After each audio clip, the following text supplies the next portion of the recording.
Welcome back to the Move podcast. We appreciate you tuning in. I'm JB Hager, and I am more importantly joined by Johan Bruneel and Spencer Martin to take a look at this year's Dauphiné Libre. And what a great race. We'll get right into that, and a dominant performance from one particular rider, if you didn't see it.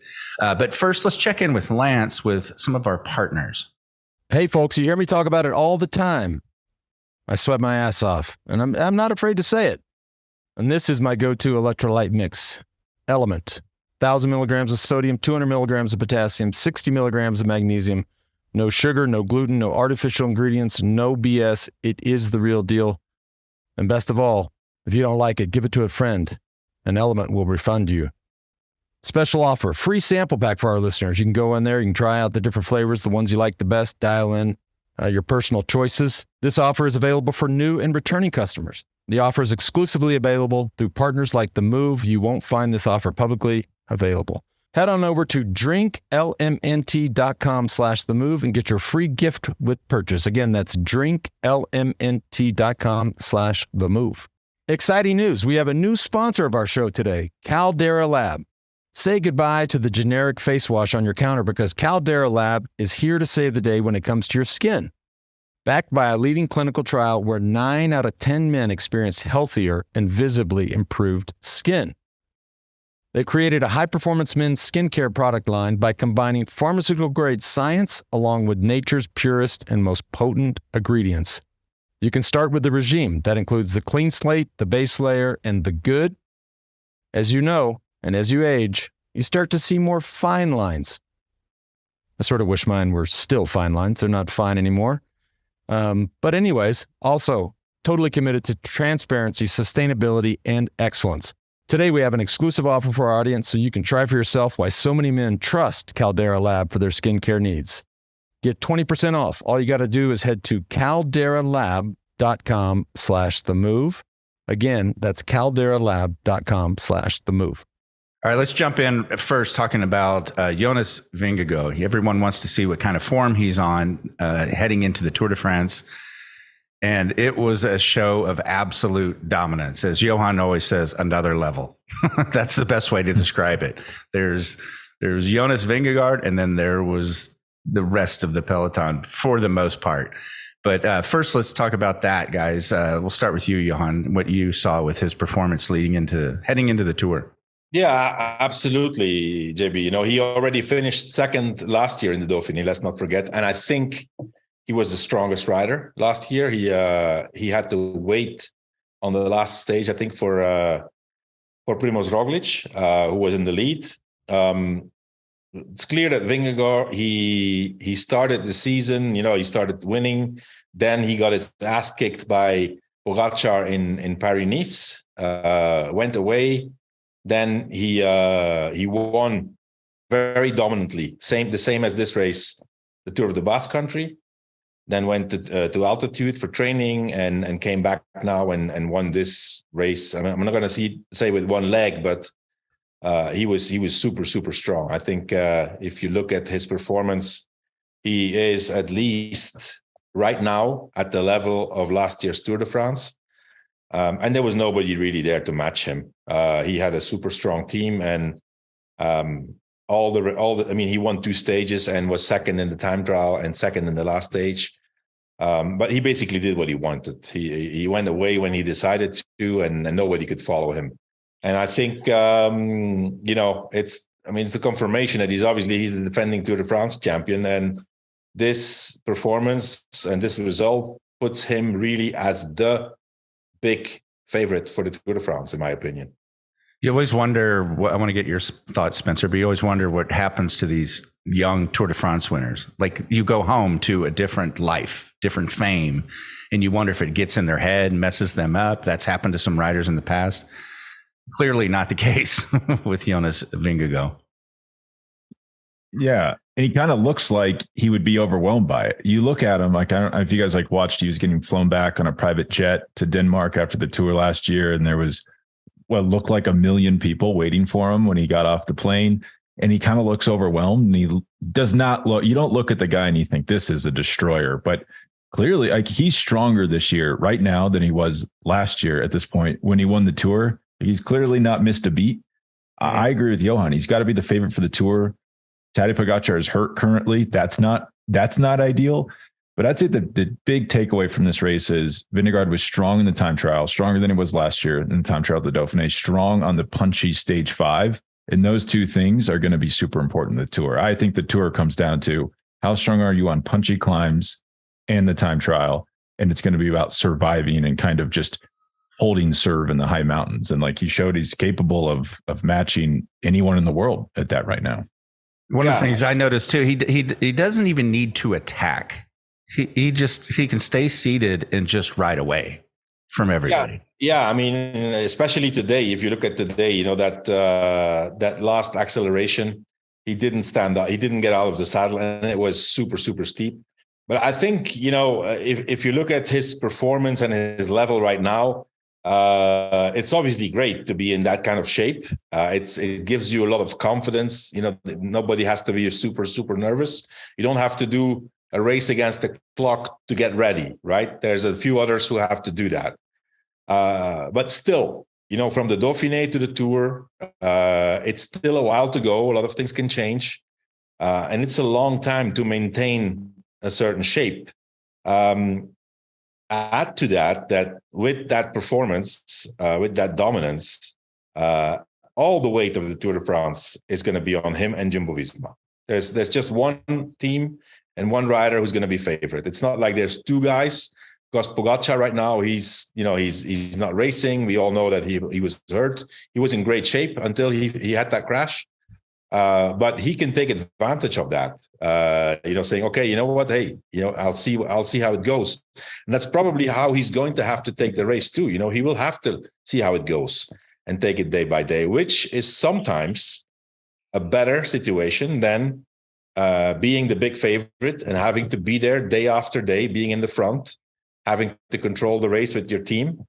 It's not easy. It's not easy, especially because they obviously their first objective is the yellow jersey with Vingegaard, but they have a lot of good riders who have their own ambitions. We have Christophe Laporte, who's having the season of his life. He already won Ghent-Wevelgem and another classic in Belgium. Now wins 2 stages. Obviously, I think that's great for Jumbo-Visma, because that's already, it's weird to say, okay, we can already check this guy. He already has his ambitions fulfilled. He can't ask for anything in the Tour, right? But they have another guy. They have Wout van Aert, who obviously is also ambitious, will want to have his opportunities in stages. It's not an easy situation to manage. Being on top of that, probably the only team that everybody will look at whenever something happens is that they'll say, okay, Jumbo-Visma, it's your race to lose. I think we can get more into the comparing the teams, Jumbo and UAE in particular, a little bit down the road here. It's funny how we jump on for a Dauphiné recap and we immediately start talking Tour. We do it all the time. We do it in the spring, early spring. We just start talking about the Tour. That's the problem of I've said many times. The big problem of cycling is the Tour is too important. Yeah.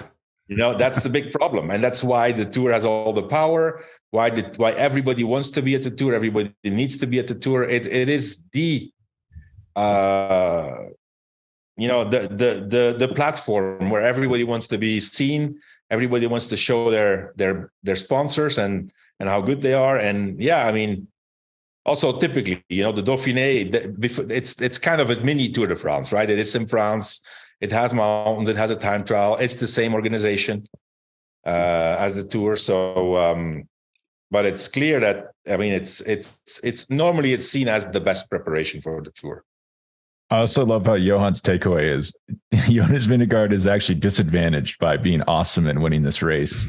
He should have broken his wrist back in the spring. Tadej Pogačar is in the pole position right now. Oh, no, that's but I'm just trying to, show the other side of the situation also, because there comes a time, especially now, Vingegaard, he was second 2 years ago, won last year.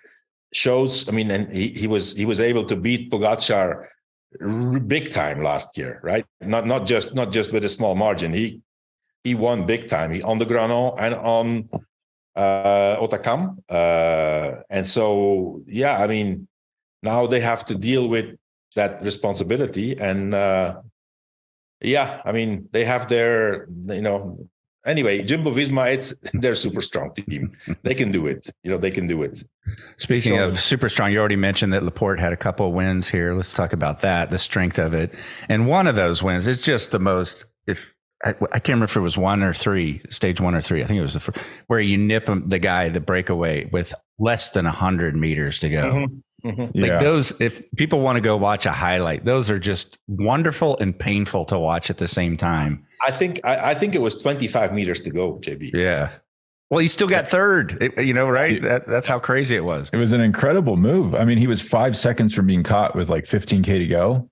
And it was started to rain, descent. I mean, it was like beautiful bike racing. And he just decided, I'm going to punch it over the top of this climb. Mm-hmm. And he just extended that lead out on the descent, and he almost stole the win there. It was really impressive riding. And who was that again? What was the guy's name? Sorry. Rune Herregots. Incredible, but heartbreaker. Belgian guy from Intermarché. So Laporte, very strong. He's powerful. He can sprint. And we got a good look at Julian Alaphilippe as well, who looked quite good and in won stage 2. I mean, for a French rider like him, especially after the season he had, he did have problems. I mean, he won one race in the spring, I think, in France. And then he had that serious crash in Tour of Flanders, which basically ended his spring campaign. And so this was his first race back again, right? Alaphilippe winning again in the Dauphiné, it's a good sign. I think that he's looking ahead of a good Tour de France, in my opinion. The French guys, and especially a rider like Alaphilippe, who rides on pure adrenaline, on emotion. He can. I think he's going to do a good Tour de France. I can see him, win a stage in the beginning and maybe even take the yellow jersey. But it's good to see him back, I think. People listen, the French riders, the French public loves him. He is the double world champion. Let's not forget. A few years ago, he was, I think, 10 or 12 days in yellow or 14 days in yellow in the Tour. When Bernal won, and I don't think he's able to do that again, but definitely a statement from Alaphilippe to say, hey, I can still do it, Yeah, we should remind people of what were the extent of the injuries of that bad crash he had that kind of set him back. It was, I think it was his knee. Actually, you know what? I'm wrong. He did race again. He did come back in Liège-Bastogne-Liège, where he, did domestique work for Evenepoel. Yeah. But, he had that crash in Flanders, and then he got hurt on his knee, and he had to postpone his return to competition all the time. And so in Liège-Bastogne-Liège, it was clear he was not at the level that he was supposed to be to be competitive in the front.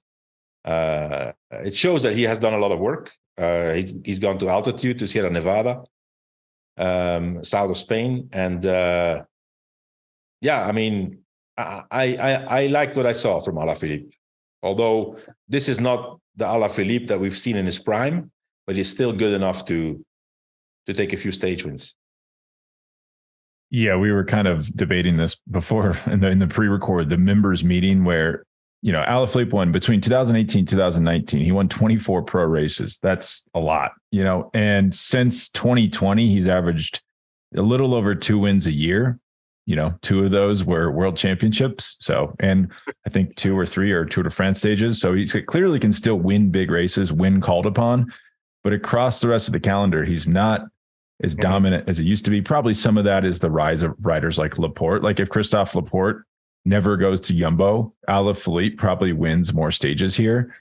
But Johan, what is going? So he looked good on stage 2. And I thought that was important because Lefebvre has always given him crap about how he sucks and he makes too much money. So good win for him. I thought he kind of like clinically finished it off. Like Laporte went into the wind. Alaphilippe went right on the wheel of Carapaz. It was just a beautiful finish. Stage 3, we go from confident Alaphilippe on stage 2. Stage 3, he's back to bad Alaphilippe. He's in the cars. He's at the team car. Like for seemingly half the stage, he switches bikes, what felt like 50 times. And then but like, it's almost like he manifested a flat tire with 10K to go. Like he just kept changing bikes, thinking he had a flat. And then he's off the back going into the sprint. Is there anything to that? Like what is going on with him with these moments where he seems to just kind of love to dick around back in the team cars? It's strange. I mean, he's a guy, he rides on pure emotion. Even today, if you see his demeanor today, he obviously, I mean, he got dropped from Ciccone. I don't think he expected that. But I mean, listen, if you're two guys and the one guy is stronger, this guy feels he's stronger, he's going to drop you. And then he did everything he could to stay ahead of the group of favorites. I mean, when he was almost caught, he looked back, he was like, having this weird reactions on his bike, and then finally he got caught and he could just manage to hold on. But again, he was on the limit, and you could see him again shaking his head. He's a special rider. I mean, I don't want to compare, because he's a lot better. But he does have a certain Thomas Voeckler factor. Like whenever the camera's there, it's like, Alaphilippe, he's either shaking his legs or his head or looking in the camera, or so. Well, on stage 7, the camera, he was in back, he was last wheel. I mean, you would never want to ride last wheel, right? As a champion of that caliber. And he's dicking around on the bike and he's looking at the camera, and suddenly a traffic island comes out. And he almost runs into the post in the traffic island. And it's like, this is partly why he's having so many crashes, because he's just obsessed with the camera. He can't see the road. I don't know. But he is obviously I think he has the reputation of being extremely nervous in the peloton. Is always looking around and looking behind, and that's just the way he is. Anyways, I think that he's on the way up. The stage win will have given him confidence, and he's gonna go into the Tour for a stage win, not for the GC, for sure not. So Alaphilippe, in that kind of mission, I think he has a good chance to win a stage. Yeah, and sorry, JB, I was just going to say, as we're talking about the Tour, because the Dauphiné is almost like a dress rehearsal. Like these stages were kind of laid out as a lot of stages in the Tour will be. So I agree. I mean, the fact that he could get a stage win here probably means he'll get his requisite one stage win at the Tour and keep Lefebvre off his back for at least another year. Tell me what you guys know about Mikkel Bjerg, who won the time trial on stage 4, beating out Jonas Vingegaard, in fact. But it's a name I was not very familiar with. Well, I mean, if you've seen last year in the Tour, I think it was the stage to not Rotterdam, the stage to Peragude, which was won by Pogačar. Was either Pogačar or Vingegaard. Pogačar won with Vingegaard, and Brandon McNulty was third. But Mikkel Bjerg there did an amazing ride as a non-climber. He decimated the group. But this is a rider, it's his 4th year professional. And before that, he was 3 years after each other world champion time trial in under 23. And now he's 4 years professional, and this is only his first pro victory. He was super, super emotional, super happy, because I think that, it's clear it's this very serious guy. I think, for a team like UAE and for a guy like Pogačar, he is, he's very valuable because he can ride on the flats. He's not bad in the hills, but, it's kind of, for a triple world champion winning his first time trial in the pros and being so emotional, I was kind of, you can see that this was, he was super patient, and he had a lot of frustrating moments in those 4 years. I think for him to be so emotional and be able to pull off this first time trial, and in the Dauphiné and in front of beating Jonas Vingegaard, I think it was, that was a super, super nice day for him. And on top of that, he took the yellow jersey.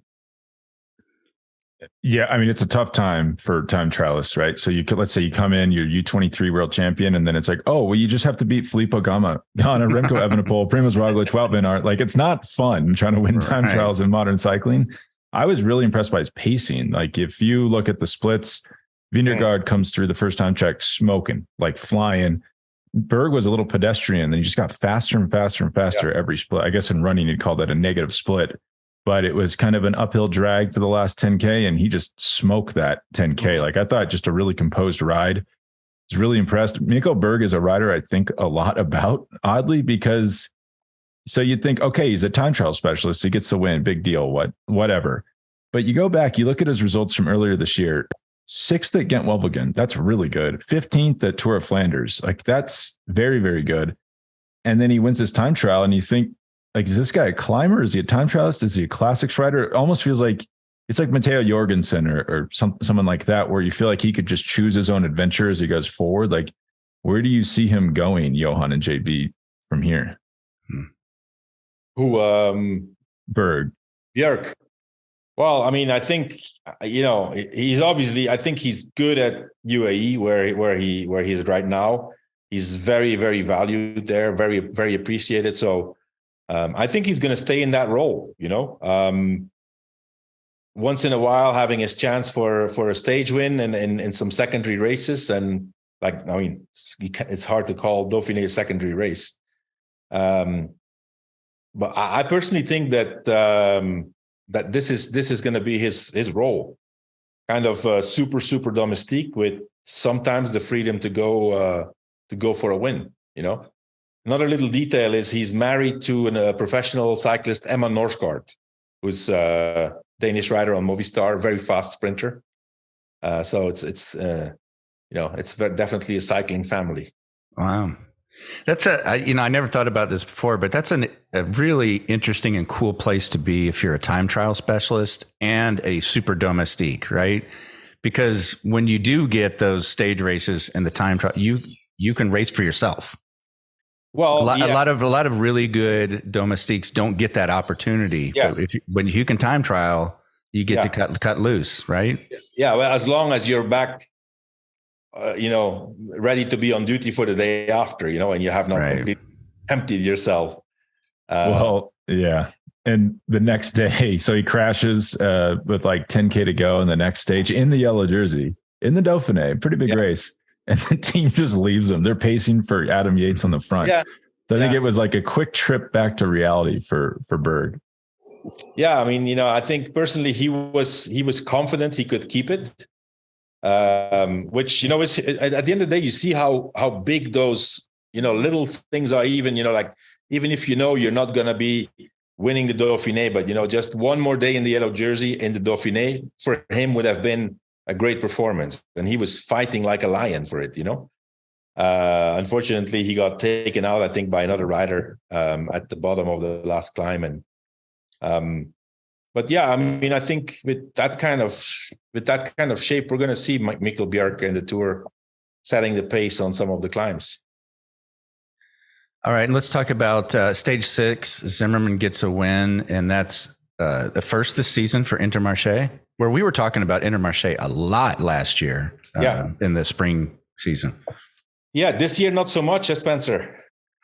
I don't know. I think so. We said in the previous show, maybe we either said they're going to have a great year or bad year. I'm pretty sure we identified that they had a large outflow of PCS points and did not have a good net, rating there at the beginning of the year. And we flagged that as a little bit of an issue. Yeah. I think that's hurt them. They had like COVID for the whole Giro, maybe like the whole team had COVID. So it could be illness. It is like Louis Menchis is actually riding really well, but in terms of getting wins, it also doesn't help that Biniam Girmay has just not had a good year. Well, he got hurt. He got a terrible terrible crash in Tour of Flanders. He came back in one of those races in Belgium, and his first race back, he was pretty impressive there. I saw him do something there on the Muur of Grammont, which was quite impressive. So I think Girmay is going to be ready for the Tour. But yeah, for now, I think, they're still up there. They're still, I would have to check, but I'm probably like 7th, 8th, or 9th in the teams. Yeah, team ranking. they're clearly good. George Zimmerman, like they're just pulling these guys out of nowhere and winning stage of World Tour races. It's really impressive. Yeah. I think he's German, right? Yeah, he's German. This is his second pro win, which I was actually surprised to see. His first pro win was Tour de l'Ain in 2021.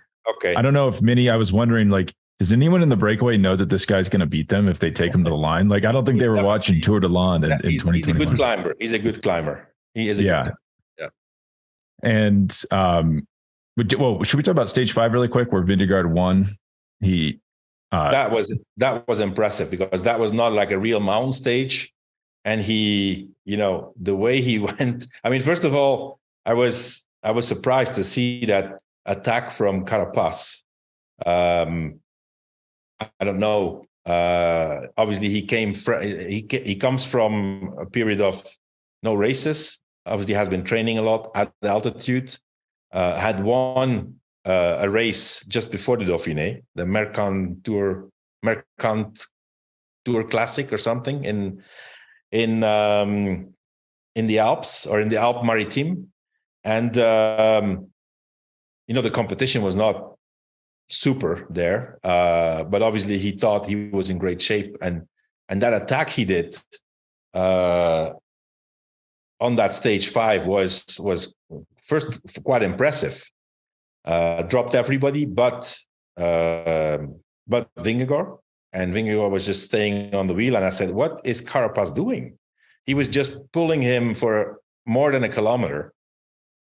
I really didn't understand. And then basically he just launched the attack of Vingegaard, who just left him behind. And then, Vingegaard, I think Vingegaard was surprised himself that he was by himself.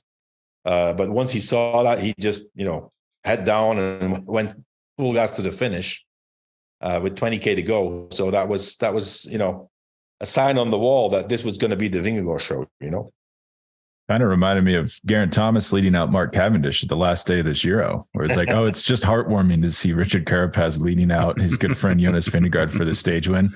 It did show, you could watch this race and say, why didn't anyone attack Vingegaard? What's their problem? Like, they rode through those last 3 mountain stages just glued to his wheel. Well, this is why, because Carapaz tried it. And he was probably thinking during that kilometer, he's on the front, like, I'm going to drop this guy. I'm Richard Carapaz. I'm the man.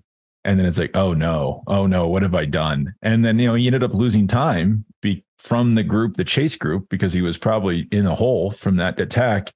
And This is exhibit A of why you won't see many people try to attack Vingegaard, at this Dauphiné or at the Tour. Finally, if I'm pretty sure Carapaz started the Dauphiné with big morale, thinking of doing something in GC.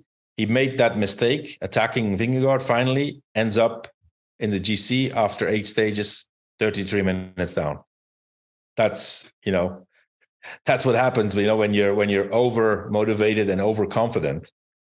I had a discussion with a South American cycling commentator, and he said, I see a lot of criticism, but I applaud Carapaz for attacking and giving us the chills and giving us the passion. I said, listen, you don't do anything with that. I would want you to ask his team what they think, what he did. If they like it, ask it to himself if he likes the result. And we didn't see any more Richard Carapaz attacks after that. It was like, okay, back with your 2 feet on the ground in reality, and just try to survive. Man, that's That's such a tough thing for a rider. Like, and you've been at the level that Carapaz has, because what's your alternative? To sit there and wait for a moment of weakness with Vingegaard, which isn't going to happen. I mean, you could say, okay, listen, I'm coming back into competition. I don't know where my form is. I'm just going to try to follow the best, end up with a top 10. I'm pretty sure that's better for the morale going towards the Tour than, doing this risky attack and then blow up and finishing 33 minutes down. Carapaz goes home now with a lot of questions in his head. Well, question number one, Johan, is he even riding for the GC at the Tour? Or is this just as he stage wins at this Tour? I mean, I would have a hard time I know every time we mention Carapaz, I'm going to get like 15 emails, but yeah, I know it's very popular. You're not allowed. You're not allowed. I mean, listen, trust me. I have the La Movida afterwards. I'm going to say the same thing. and they're gonna come after me so hard, or saying, "Who do you think you are? Our Richard, our Olympic champion." But no. Yeah. What's the best plan for EF in the Tour? That's a good question. It's still there is. It doesn't mean that if you don't do a good Dauphiné that you cannot be good in the Tour. But honestly, I would be worried. I would be worried if you have to make up so much between now and the Tour de France. Getting on the podium, that's going to be. I mean, I think that's his goal. He knows he can't win. They will say, okay, we'll go for the win, but he's not going to win. There's no way he's going to win unless all the others crash out. But here's the case. Oh, sorry, go ahead. But I think that his goal is going to be third, like he did 2 years ago behind Vingegaard and Pogačar. He's not the same rider, though. He's just fundamentally a different rider. And like what the case you would make for him is, well, this Dauphiné was very heavily weighted towards the TT. The Tour has less time trial kilometers than this Dauphiné. Therefore, Carapaz will be fine. But this is what I would flag as a major issue. If you go through the time splits of that time trial, Carapaz, I think it was Carapaz, Landa, Mas, Gaudu, all had their worst time split on the uphill section of the time trial. That's not a Watts, like that's not just Watts monsters doing their thing. Like in the Tour de France time trial has the final half of the time trial is uphill. So like, how are they going to solve that problem between now and then? Plus Spencer, if you look back 2 years ago when Carapaz was third in the Tour, he came off winning the Tour of Switzerland, his last preparation race. Yeah, and he was I vividly remember that was the last time I was excited watching the Tour of Switzerland. Yeah. He was very good at that race. He won the Tour of Switzerland. You either ride Dauphiné or Tour of Switzerland. It's clear that if Carapaz right now, he wouldn't have ridden the Dauphiné and he would be in the Tour of Switzerland. There is no way he could win it with this kind of form. So that's a reason to be concerned.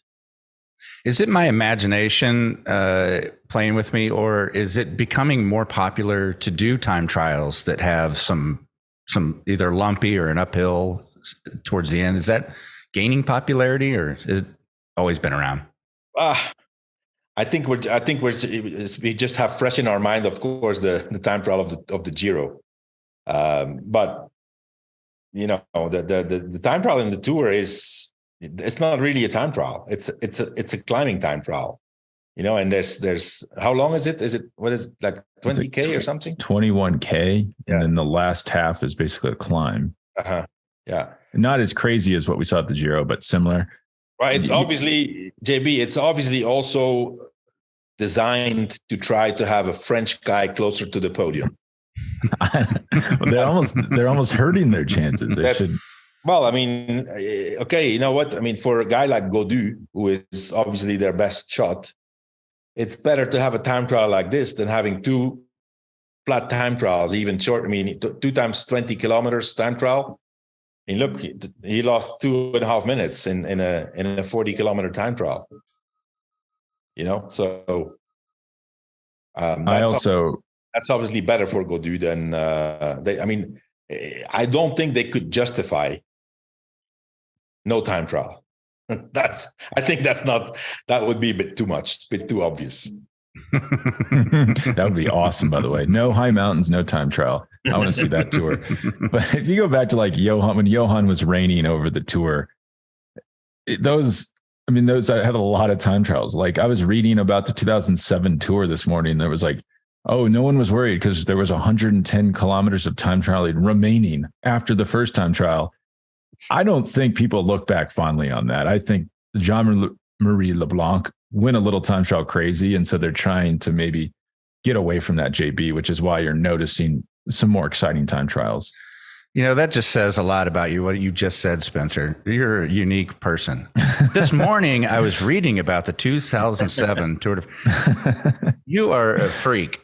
Okay. And that's what makes this show so great. I'm walking around thinking about Mikkel Bjerg. Just, what can this guy be in 5 years' time? I love it. I think when I did my first or my second Tour de France, I think there was one time trial of 50 something kilometers and another one of 72. Oh, that would be crazy. What were the time gaps in that? That was the norm. That was the way it was. Was 50 kilometers, or the 72 kilometers. I think Raúl Alcalá won that time trial actually. Climber. But and then it's been going down gradually. Some years it's been one team time trial and one time trial. And until now, now it's this one time trial, and it's not even a pure time trial. It's uphill for the last part. So, all right. Again, I'm using all the restraint I have in my body to not start doing Tour de France predictions and breakdowns. We'll do that. We'll get to that in a minute. Let's kind of wrap up this Dauphiné with any other. I know you always have a list, Spencer, of other parting thoughts, observations from this Dauphiné. I would almost say the rest of so we saw stage 5, the Carapaz debacle, the boondoggle.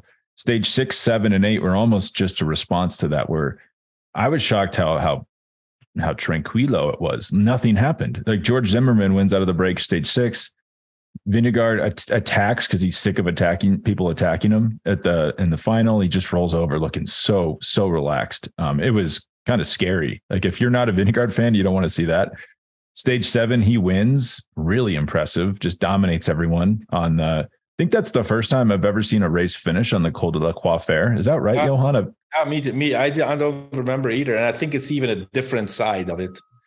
But yeah, I've never seen. I've seen one time a race finish on the Glandon, which is called the Glandon, which is a different side of the Croix de Fer, actually, if I'm not mistaken. I don't want to say anything stupid, but I think that's the case. But yeah, Spencer, listen. I think the fact you say you were shocked that that nothing happened or nobody tried. It's the same as always, Spencer. Nobody can. Nobody can. When in this race, when Van Baarle was done with his job. Dylan Van Baarle, the classic specialist, when he was done, and he's been riding in the mountains, for forever in this Dauphiné, there were 30 guys left. And then a guy like Tiesj Benoot takes over, or Attila Valter, and they're down to 10 guys, and nobody was able to attack, and especially. If you see what I think a lot of guys have seen the replay of Vingegaard and Carapaz, right? And said, hey, if I attack here, I'm going to be ridiculous. He's going to come fly past and, take the stickers off my bike.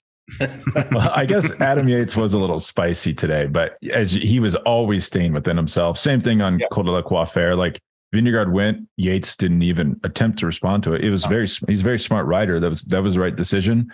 Yeah. He looked good. Ciccone wins the stage. Ciccone secretly just beating unbeatable riders all season long. He beat Roglic and Evenepoel in an uphill finish a couple months ago at a race of Valenciana, perhaps something like that. Tour of Catalonia. And then just the rest of my notes are like, I was surprised how good the Australians were. O'Connor, Hindley, Haig, Guillaume Martin, the Frenchman, was very good. And then I was also surprised how bad Carapaz, Landa, Gaudu, Enric Mas were. I mean, to me, those guys, especially Mas, like he's been putting it all towards this Tour de France. He looked good to start the year. Landa. Landa was also really not good. Like shockingly not good, I would say, from all those guys. I am really surprised about Gaudu's bad performance, because let's not forget, this guy was able to follow Pogačar and Vingegaard in Paris-Nice. He finished actually second in Paris-Nice.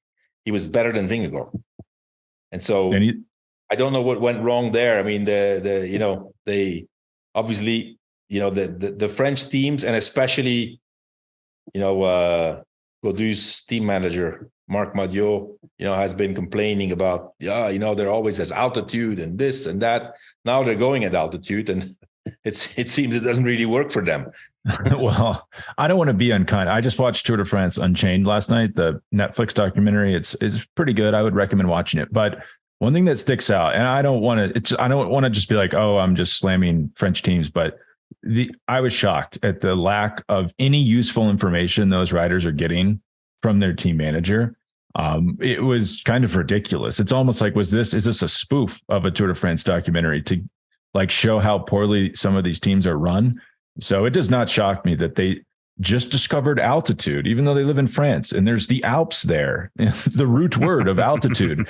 And I wouldn't be shocked if they're at altitude and they're just screwing everything up because they're not used to methodically approaching that. It's strange because Gaudu was a huge talent. He won the Tour de l'Avenir, like super dominantly.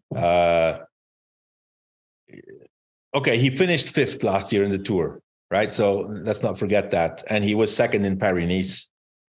I also watched a few episodes of the documentary, and when I see a guy like Madiot, and then there's another French director there, and a few other team managers. I just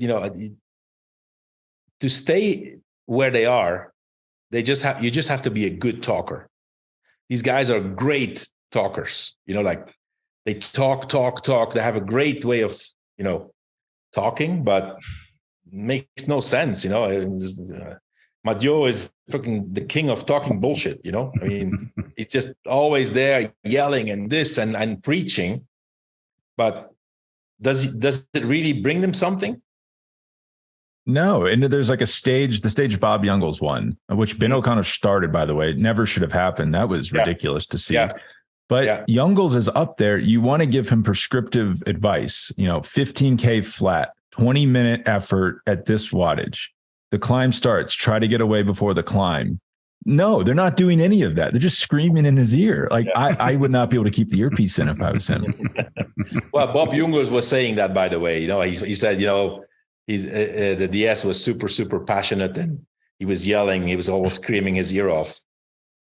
But anyways, I think these guys, Enric Mas, Carapaz, Landa, Gaudu,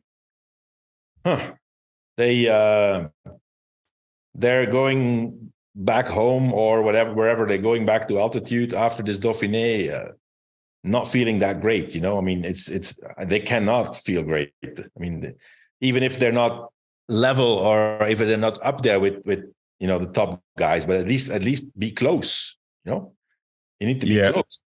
Well, we saw Geraint Thomas go from, I thought, pretty bad at the Tour of the Alps. Maybe I need to rewatch that race and look for hints of Thomas form to very good at the Giro. Yeah. Have you guys ever seen someone look as bad as these riders at the Dauphiné and then have like a competitive tour? Is there precedent for that? There's a huge precedent for that one. But, it was other times, there were other things going on in cycling. But I don't remember. It was the Tour of I'm going to say it's probably the Tour of 89. Greg LeMond was almost out of the time limit in the Tour of Italy, and won the Tour de France 5 weeks later. Or Tour de France started 5 weeks later. And he was, I know from a guy who was, because Fignon won that Giro. And, one of the guys who was with him said, he was always struggling in the gruppetto and almost not making the time cut. And then he improved. He was second in the last time trial of that Giro, but was, saved sometimes by allegedly hanging on the car in the gruppetto. And then wins the Tour, on the last day on the Champs-Élysées with 8 seconds. So it has happened before. We're gonna leave that one right there. But just another question I have for you guys, just to go back to Johan's saying Jonas Vingegaard's screwed. He can't win the Tour because he just won this race. It is tricky because I never said that. I know I'm not messing with you, but it's tricky because the opening stages of this Tour are hard. Like, it comes in with a bang. There's no riding into this race. No. So clearly Vingegaard's in a good position. All right, hold all this, Spencer. I know we're so anxious to talk about the Tour. Let's take just a quick moment here and check in with Lance and a couple of our partners with some special offers, and then we'll get into the Tour. Our next partner has a product that I literally use every day. I started taking Athletic Greens. Gosh, been a couple years now. I really wanted better gut health, more energy, and I kind of hated taking pills and vitamins. I wanted a supplement that actually tastes great. So what is this stuff?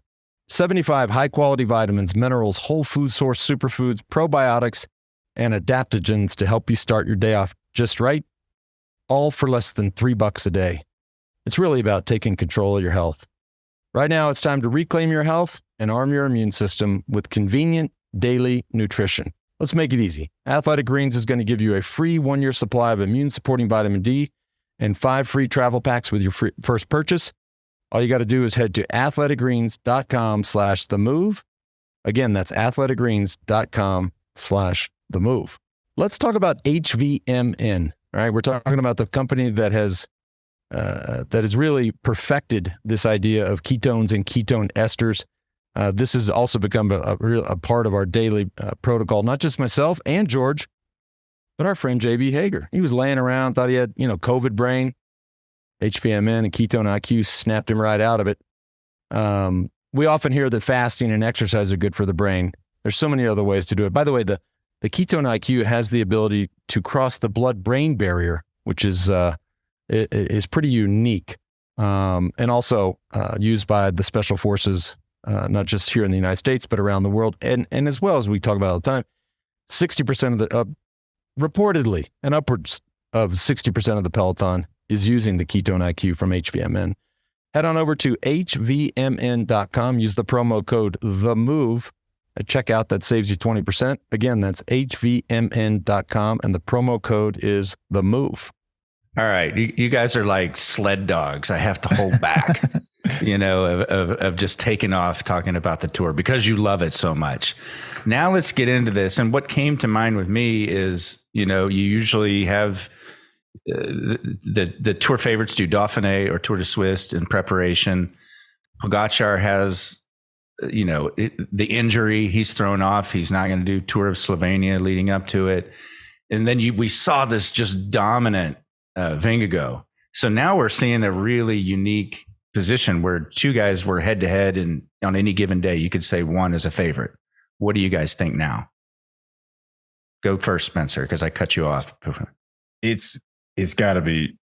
The logical choice is Vingegaard. I mean, I guess we'll get into this when we do our outcomes GC prediction. I would almost zag though and say Pogačar. It sounds crazy, but Vingegaard's clearly positioned well for these Basque Country stages that kick off the Tour. But the Tour is 3 weeks long, and you got to be good for those whole 3 weeks. The time trial is late in the race. I almost think if Pogačar can just be good enough to follow wheels and not lose time, you do not have to take time in those opening stages. Just get through it. I thought he came in way too hot to the Tour last year. If you remember, he was sprinting for every stage, burning a lot of energy. I thought he kind of ran out of juice a little bit at the end. This could be like the inverted pyramid for him, where he starts going in, he's surviving through the beginning, and then no pressure on him, right? Whatsoever. This guy just broke his wrist. He just got back on the bike. Jonas Vingegaard, Jumbo, they've never caved under pressure, right? So all that pressure is going to be on them. And I think it kind of benefits Pogačar, as Johan was saying in the beginning of the episode. It could be a blessing. It could be a blessing if Pogačar, let's say he obviously, listen, no matter what, he's going to be in good shape at the start of the tour. He is Pogačar, it's not like he broke a leg or, he broke his wrist. So he has not sat still, right? If he can use that to his advantage by, not being in top shape, also makes you ride a bit differently. You have to kind of save yourself a little bit more, not waste. If you're super strong the first week, it's super, super nervous. You lose a few positions, you ride to the front, in the wind. You don't care because you're so strong. But maybe now you'll have to pay attention a little bit to those things. And that could actually be a benefit in the third week, riding economically, riding more conservatively, in the beginning. If he can do that, because it goes a bit against his nature. But maybe he'll be forced to do that because he's not going to be good enough in the beginning. Now you make me wonder, does Jumbo and Vingegaard want to get time in the first week? That would be the plan, right? Before he races into form. Kill him while it's possible. Absolutely. They're going to try to. They're going to try to take time on him early on, knowing that, or thinking at least, because they won't know until he shows up, right? But yeah, I think the first week will be interesting. They're going to try to take time on him. But you know what? Listen, the Tour is so different to any other race. You can show up in great shape, and so many things happen in the first week. We've all seen it. We hope nothing happens to any of the favorites, but this is also part of, and it's a big factor. In the Tour, especially, you can have a problem in the first week and you're done. You have to take that into account. So I think most of those guys who are there for podium place or fifth or they all think, hey, I need to be as good as I can because those guys in front of me, something can happen to them. You need to take that into your mind. Who do you think has I'm just looking at the stages of this Dauphiné that just happened. So Jumbo wins half the stages in the race. Pretty impressive. Loses Steven Kruijswijk. UAE clearly strong. Adam Yates in second. Mikkel Bjerg winning the time trial. Who do you think has the stronger team, Johan, going into that? I think this year UAE has a very strong team too, especially because I see some guys. Obviously, they add Adam Yates, which is great. Micah is Micah. Trentin is in good shape. So he fell out last moment, I think, for COVID. And Mark Hirschi seems to be in good shape again. Who was last year, he was basically invisible. And then they still have Marc Soler, and I think they're worth each other. We've seen more from Jumbo-Visma because they were riding around Vingegaard and around Roglic. Anyways, they were pretty strong in the Giro too, Jumbo. So I think they're worth each other, man. Those two teams. Well, here's what's crazy. So Ciccone wins today's stage. Attila Valter, who is just doing teamwork for Jonas Vingegaard, finishes 4 seconds behind Enric Mas in 16th place. And Enric Mas is going for GC. Mm-hmm. So Valter's clearly at a really high level. And that's just the guy's a great rider. That's basically a throwaway domestique for them. I bet. No, he's not selected. He's not selected for the Tour right now. I don't know what's going to happen with Kruijswijk out or whatever may happen now, but he's not initially he's not in the final 8 for the Tour de France. And now he'll be going. I think he'll be going. I would definitely take him. And refresh my memory, Johan. What is if there is a deadline for your announcement for a team for the Tour? You can do it till the day before. Okay. But they usually do some kind of ceremonial announcement But it's nothing etched in stone. No, normally you have to give eight riders and 4 spare. And whoever you put in has to be on within those 4 spare. If somebody falls out. Okay. Yeah. Although I think that's at some point they can. I mean, I can't imagine that Jumbo-Visma did that for the Giro because they lost 5 riders the week before, and the young British guy Thomas Glock arrived at the hotel at midnight the day before the race, and I'm pretty sure he was not on the first list of the 12 names. Huh? But you can change them until the day before. Okay. And then who are we going to see to get a really good look at in the Tour of Switzerland, which we'll also be covering? The guy who's definitely doing the tour, but Johan doesn't think is doing the tour. Remco? Yeah, he's definitely doing it. we're still pushing for that. Why would he be at the Tour to Switzerland if he's not? No, he's not. He's not doing the tour. He's doing the tour. Well, we'll see. He's not. Obviously, Wout van Aert starts again. That's going to be, in my opinion, the same kind of theme role as Christophe Laporte, only a bit more. I mean, you can expect the same from Van Aert, but just add 50 watts. Add 50 watts to the Laporte performance, and that's Van Aert. So, he's going for the time trial. I think actually it starts today, right, with a prologue. Yeah, we're missing. It's happening literally as we're speaking. Oh, okay. So yeah, I mean, and then from the Tour de France riders, I don't know who else. If is Pidcock riding the Tour of Switzerland? Yeah, it's frankly kind of a weak field. I feel like these races maybe are losing. Some of it is injury, or Roglic just did the Giro. Pogačar's out, but Pogačar doesn't normally do one of these 2 races, so you don't get the GC looks that maybe you used to get. You get Pidcock. I'm excited to see how he does. Roman Gregory's there, whom I'm excited to see, at a big race. Isn't he 19 years old or something, yeah. Johan? Yeah, really good rider. He is really good, yeah. And I mean, I'm just assuming Remco is going to win this as far as the GC goes. But I know I say this maybe every race. Are we sure Wout van Aert can't win the GC? Oh, he's not going to go for GC.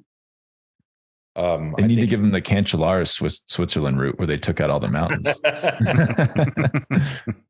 Yeah, that was impressive. Other than that, I don't know. I don't know if we're going to see anybody else from GC, but and then the question is also, what is GC? Who are GC guys in the Tour? You have. I mean, initially I would have said, it's Vingegaard, Pogačar, Carapaz, because he was third, but Carapaz right now doesn't seem like. I mean, if you look at who's going to be third in the Tour, or who has a shot at third? Yeah, I mean, it's wide open. I mean, I don't really have a great answer. I mean, Connor looked good, And who is Ineos' leader for the Tour? I mean, Egan Bernal is not. He was actually at all those riders I mentioned that I was disappointed in. Bernal was better than them. Mm-hmm. I mean, that's pretty impressive coming off the injury, but I think clearly he's not going to be able to compete for the podium. No. What's their plan for a podium? I think it's Pidcock. That's intriguing. I'm excited to see then how he does at Switzerland, because we've never seen him go for GC, right? Normally it would be also Dani Martinez would be, but also disappointing in this Dauphiné. So yeah, I mean, there's not that many guys who can say we can be on the podium, So all these guys like Enric Mas, Carapaz, Landa, Gaudu, they're still in with a shot for the podium, even if they're performing not so good right now. Yeah, what happened to Mas? Early spring, he looked incredible. Yeah. Just maybe a little burned out. Maybe. Is Vlasov at the Tour of Switzerland? Man, Vlasov, what is he doing these days? Well, he dropped out with COVID out of the Giro. Oh yeah. Because then he had that. He did like Alps, and he went straight to Liège. He's not at this year. He's not at Switzerland, which is weird because he could win it. But maybe they're saving him for the Tour. Yeah, I mean they don't. Yeah, I could see that. Also, quick question: what is wrong with Americans? So GC at the Dauphiné, third Ben O'Connor, Australian, fourth Jai Hindley. Jai Hindley actually watched him for the podium at the Tour. I was just going to say. Yeah. Fifth Jack Haig, 3 Australians in the top 5. It's like smaller than the state of California. What is going on? Why are they just like ripping through the pro peloton and then Americans aren't? Well, there's not that many good Americans. Well, if you ask Johan, usually the answer is because they're weird. Actually, the good Americans right now are not weirdos. I mean, Nielsen Paulus, as far as I can tell, is not a weirdo. Matteo Jorgensen, as far as I can tell, is not a weirdo. He's weird in the right way. Well, like I think he like rode across like multiple states in the middle of winter last year. Matteo Riccitello is not a weirdo either. So I don't know, man. I don't know what's happening. And it's impressive. It's all on foreign teams. I mean, it's AG2R. O'Connor is AG2R's best GC rider. Bora and Bahrain. I mean, that's hard to do. Go into a foreign team and just take over the GC leadership. Yeah. Yeah, it was also nice. It was interesting to see Ben O'Connor, him telling he arrives at the French team, doesn't speak any French. And I think Lance Armstrong said that was maybe a benefit. Just couldn't hear anything. Just live in your little silo, right? Yeah. I'm really, really, really surprised to see that these guys, those staff members, I mean, they don't speak a word of English. No, I don't. French or you're screwed.